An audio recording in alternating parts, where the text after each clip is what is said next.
Hello anyone. Hôm nay tôi sẽ chơi cái trò Tower của bà 14 tiền nhá.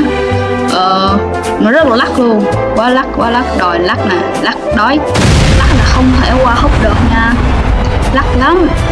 Thì không biết sao máy tính tôi lại lắc như thế này, cho nên tôi phải bật cái chế độ tự động, nhưng mà nó chắc chắn vẫn sẽ lắc nè. Rồi giờ bật chế độ tự động rồi đó, vẫn chưa được, nó vẫn lắc à. Đấy anh em ạ. Rồi bây giờ mình xong rồi nhá. Rồi bây giờ tiếp tục đi tục thì mình mong là nó đừng có lắc nữa nha, quá lắc luôn rồi. Xong rồi nó lỡ lắc nữa đó, cũng biết là gì đây.